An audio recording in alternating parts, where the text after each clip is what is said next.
وَلَنَبْلُوَنَّكُمْ بِشَيْءٍ مِّنَ الْخَوْفِ وَالْجُوعِ وَنَقْصٍ مِّنَ الْأَمْوَالِ وَالْأَنفُسِ وَالثَّمَرَاتِ، ہم ضرور آزمائیں گے دنیا کی زندگی میں تمہیں خوف کے ذریعے، بھوک کے ذریعے، جان اور مال میں نقص کے ذریعے۔ وَبَشِّرِ الصَّابِرِينَ، اور بشارت ہوگی صبر کرنے والوں کے لیے۔ تو یہ ساری تکلیفیں، ان کو آپ مکافات عمل کہہ کے نہیں جان چھڑا سکتے، یہ اللہ کی طرف سے آزمائش بھی ہو سکتی ہے کسی کے اوپر۔ اور صبر کرنے والوں کے لیے بشارت ہے، اور ان کی نشانی کیا ہے؟ الذین اذا اصابتهم مصیبہ، جب کبھی انہیں کوئی مصیبت پہنچتی ہے تو وہ کہتے ہیں قالوا انا للہ وانا الیہ راجعون، بھئی ہم بھی تو اللہ کی طرف سے آئے تھے، ہمیں بھی لوٹ کے اللہ کے پاس جانا ہے، اگر کوئی تکلیف آئی ہے تو یہ بھی چلی جائے گی نا۔ سب سے بڑی تکلیف کیا ہے؟ موت، وہ بھی تو ہم پہ آنی ہے نا، تو اس سے پہلے اگر چھوٹی تکلیف آئی ہے تو اللہ کی طرف چلی جائے گی۔ اس کانٹیکسٹ میں ایک حدیث ہے صحیح مسلم میں بڑی زبردست، ام سلمہ کہتی ہیں کہ جب ابو سلمہ میرے خاوند فوت ہوئے،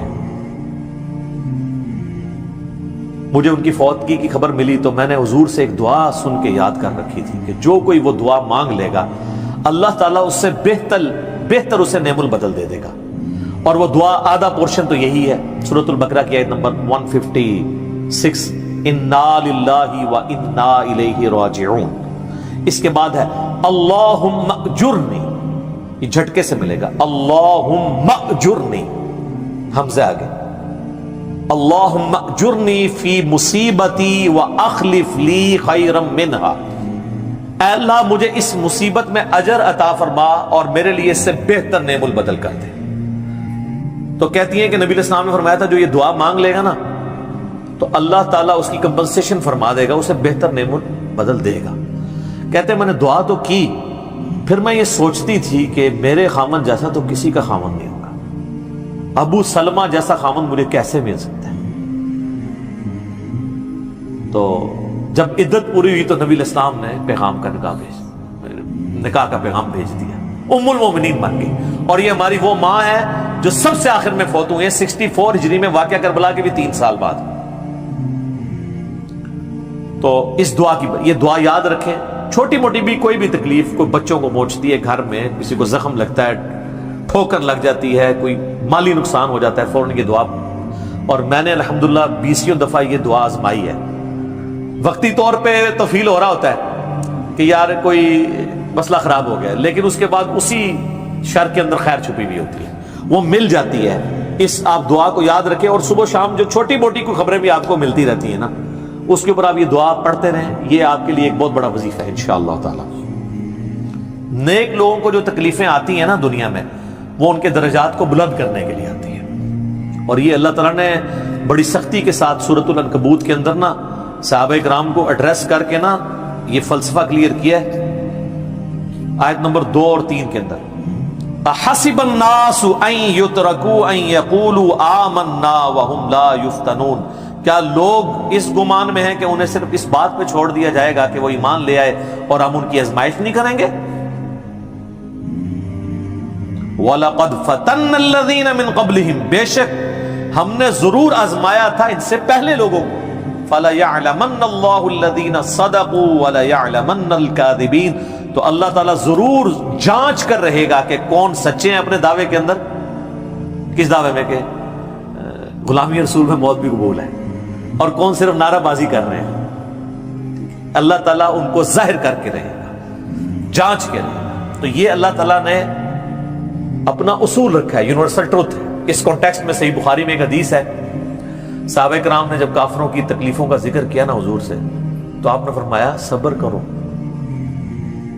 اللہ کی قسم تم سے اگلے لوگوں کو زمین میں گاڑا جاتا تھا، سر کی مانگ پہ آرا رکھا جاتا تھا اور کہا جاتا تھا کہ اسلام چھوڑ دو، اور وہیں ان کے 2 ٹکڑے کر دیے جاتے تھے، وہ اپنے دین پہ قائم رہتے تھے۔ لوہے کی کنگیاں ان کے گوشتوں پہ پھیری جاتی تھی، حتیٰ کہ ہڈی تک پہنچ جاتی تھی، تب بھی وہ اپنے دین پر ثابت قدم رہے۔ تو نبی علیہ السلام نے اپنے صحابہ کو اگلے لوگوں کی یہ تکلیف گنوائی۔ تو اب وہ جو اتنی تکلیفیں کاٹتے رہے ہیں، وہ کوئی مکافات عمل نہیں ان کے لیے ہوا، آزمائش تو ہوئی ہے نا جی۔ تو نیک اور برے لوگوں کے اعتبار سے ڈیفرنٹ ہے، یہ ذہن میں رکھیے گا۔ بخاری اور مسلم کی متفق علیہ حدیث ہے، نبی علیہ السلام فرمایا مسلمان کو کوئی بھی تکلیف پہنچتی ہے، دکھ درد بیماری، کوئی اندیشہ کہتے ہیں ذہنی ٹینشن کو، صرف کہ یہ نہ ہو جائے، حتیٰ کہ اس کے پاؤں میں کانٹا بھی چبھ جائے، تو اللہ تعالیٰ اس کے بدلے میں اس کے گناہوں کو معاف کر دیتا ہے۔ اور مسلم شریف میں ڈیٹیل ہے کہ جب یہ سورۃ النساء کی آیت نمبر 123 نازل ہوئی نا، کہ چھوٹے سے چھوٹے اعمال کا بدلہ بھی ملے گا، چھوٹی سے چھوٹی نیکی کا بھی، تو صحابہ پریشان ہو گئے، ان کا یا رسول اللہ ہم تو یہ تو سارے پکڑے جائیں گے، کس طریقے سے کوئی بندہ پرفیکٹ ہو سکتا ہے؟ تو حضور نے فرمایا پریشان ہونے کی ضرورت نہیں ہے، مسلمان کو جو دنیا میں تکلیفیں اور بیماریاں آتی ہیں نا، وہ اس کی ان غلطیوں کا کفارہ بن جاتی ہیں۔ حتیٰ کہ جامع ترمذی میں، ابو داؤد میں ایک حدیث ہے، نبی علیہ السلام نے فرمایا کہ دنیا میں سب سے زیادہ تکلیفیں انبیاء کو آتی ہیں، تو کیا انبیاء پہ مکافات عمل ہو رہا ہوتا ہے؟ نعوذ باللہ۔ اس کے بعد ان پہ آتی ہیں جو ان کے بعد اللہ تعالیٰ کو سب لوگوں سے بڑھ کے محبوب ہوتے ہیں۔ آپ نے صحابہ کا بھی نام نہیں لیا، فرمایا جو بھی، وہ اس زمانے میں بھی ہو سکتا ہے، آج کے زمانے میں بھی، کیونکہ بعض اصحاب تو ایسے ہیں جنہوں نے کفر کی زندگی میں بھی موج کی ہے اور اسلام کی زندگی میں موج کی ہے، وہ تکلیفوں سے گزرے ہی نہیں ہیں۔ اچھا، اور پھر فرمایا اس کے بعد وہ لوگ ہیں جو اس کے بعد اللہ کو سب سے بڑھ کر محبوب ہوتے ہیں، حتیٰ کہ انسان پہ تکلیفیں آتی رہتی ہیں اور اس کی موت کا وقت آ جاتا ہے اور اللہ تعالیٰ اسے پاک و صاف کر کے دنیا سے اٹھا لیتا ہے۔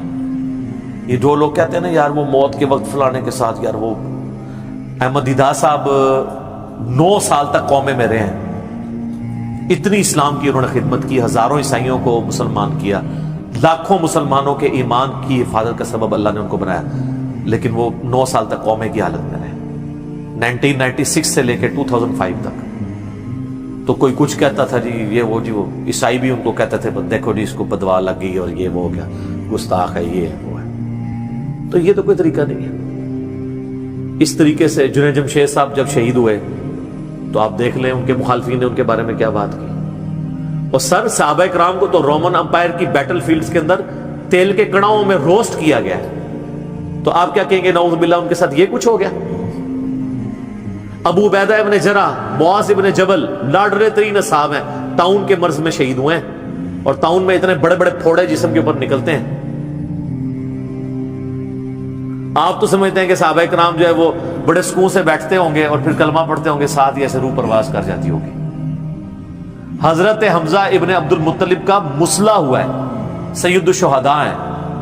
حضرت حسین علیہ السلام کے ساتھ جو کچھ کربلا میں ہوا ہے، تو نیک بندوں اور عام بندوں کے اعتبار سے اس کا حکم ڈیفرنٹ ہے۔ نیک بندوں کے درجات بلند ہوتے ہیں۔ حسین ابن علی سے اتنی بڑی قربانی نے اللہ نے لی کہ قیامت والے دن ان کو جنتی نوجوانوں کا جو سردار ہونا ہے اس کو جسٹیفائی کیا جائے کہ آؤ جی حسین جیسی ہے کسی قربانی، بنا دینا سردار، آ جاؤ لے کے آؤ۔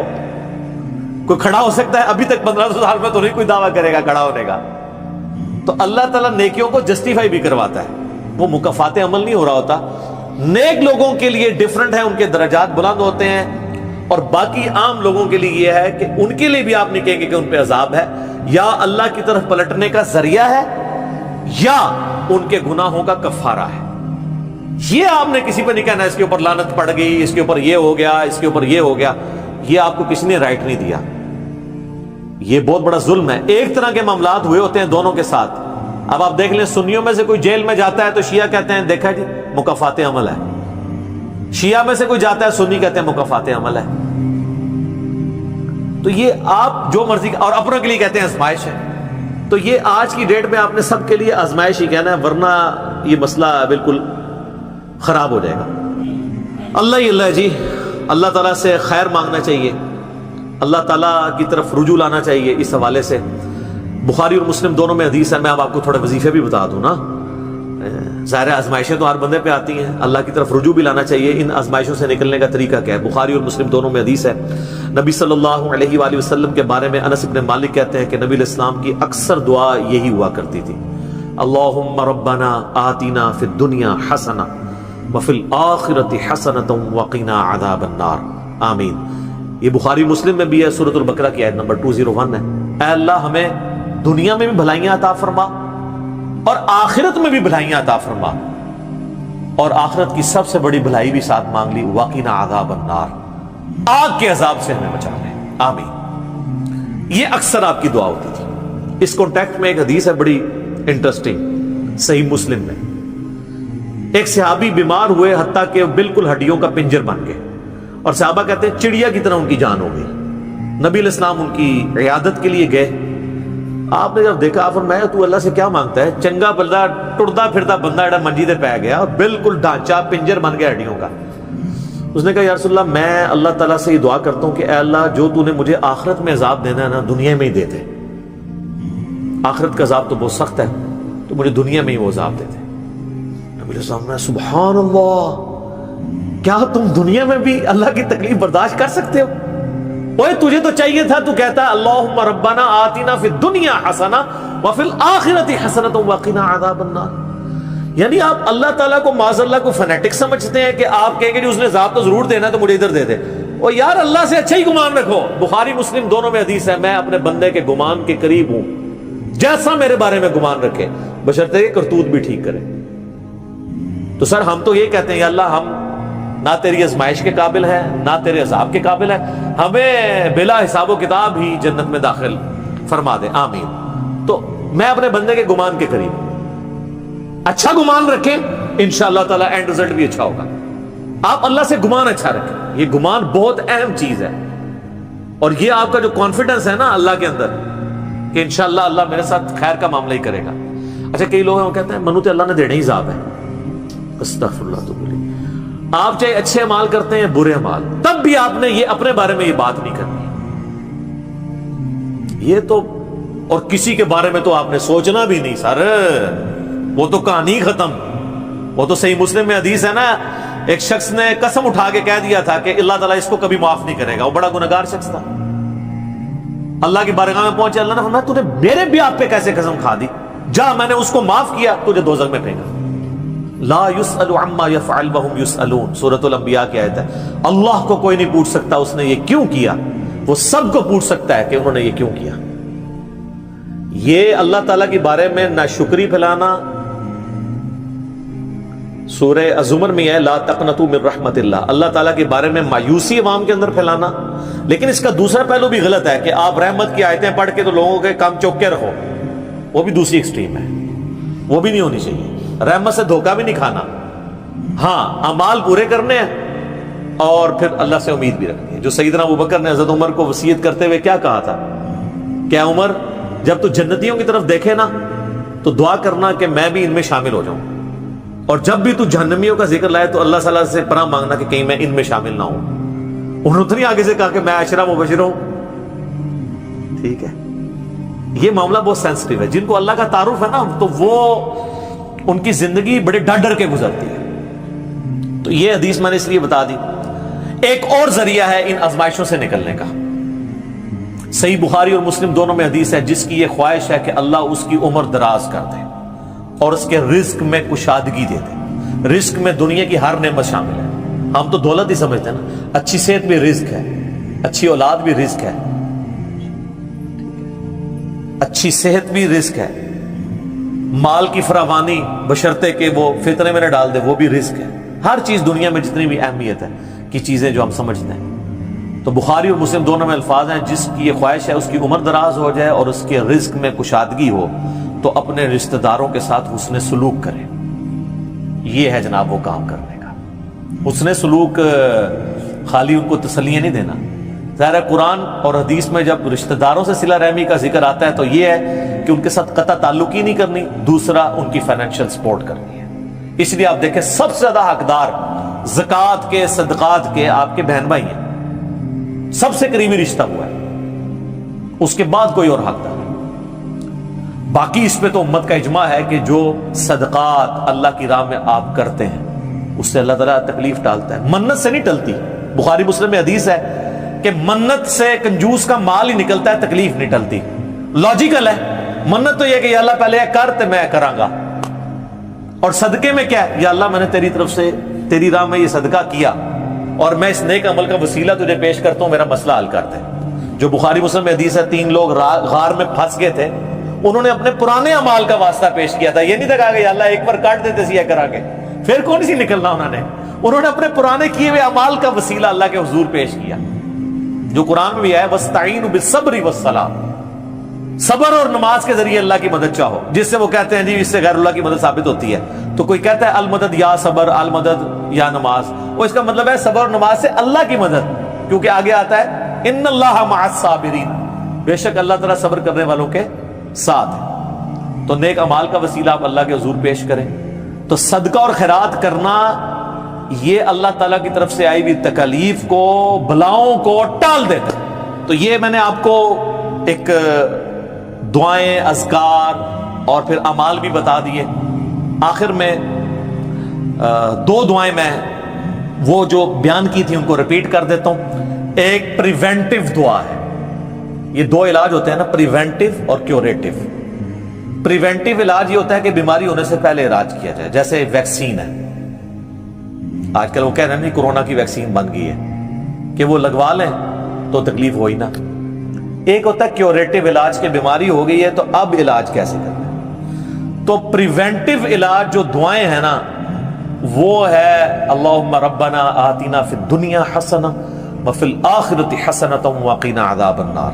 ہر نماز کے تشہد میں اسے مانگے، ٹھیک ہے، بلکہ سجدے میں مانگے۔ صحیح مسلم میں حدیث ہے کہ سجدے میں تم اپنے رب کے سب سے زیادہ قریب ہوتے ہو، خوب دعائیں مانگا کرو۔ سجدے میں بھی آپ یہ دعا مانگ سکتے ہیں، تشہد میں تو مانگے ہی مانگے، وہ بخاری مسلم میں حدیث ہے درود شریف کے بعد جو چاہو اپنے رب سے مانگو، وہ تو قبولیت کی ایک جگہ ہے۔ اس کے علاوہ یہ ہوگی پریونٹیو علاج بیماریوں سے، پریشانیوں سے، جتنے سنت اذکار ہیں، بسم اللہ الذی لا یضر یا اعوذ بکلمات اللہ التامات من شر ما خلق، یہ ساری کی ساری چیزیں اللہ تعالیٰ کی طرف سے ایک سنت اذکار ہیں۔ لیکن یہ یاد رکھیے گا یہ ناگہانی آفات کے لیے ہیں، یہ نہیں ہے کہ بسم اللہ پڑھ کے ساکٹ میں انگلی دے دے یا بسم اللہ الذی لا یضر پڑھ کے تو کوبرے سے کھیلنا شروع کر دے، نہیں، وہ پھر آپ اپنے اوپر تقدیر خود غالب کروا رہے ہیں، پھر یہ اذکار نہیں اثر کریں گے۔ یہ ناگہانی آفات کے لیے، جب کوئی شخص اپنے اوپر خود تقدیر غالب کر لیتا ہے نا پھر وظائف ہو جاتے ہیں سائڈ کے اوپر، یہ ذہن میں رکھیے گا۔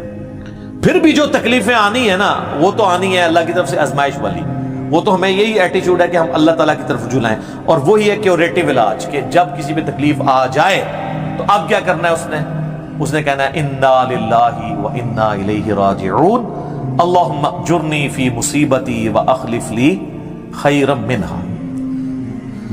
یہ مکافات عمل کا سارا ٹاپک، اس کا اینڈ میں کروں گا سورہ الحدید کی ان دو آیات کے اوپر، جس کے بعد صبر آ جائے گا سب کو، کہ اللہ تعالیٰ نے یہ تکلیف کا سلسلہ دنیا میں جو رکھا ہوا ہے اس پہ صبر کے لیے کیا ترغیب دلائی ہے۔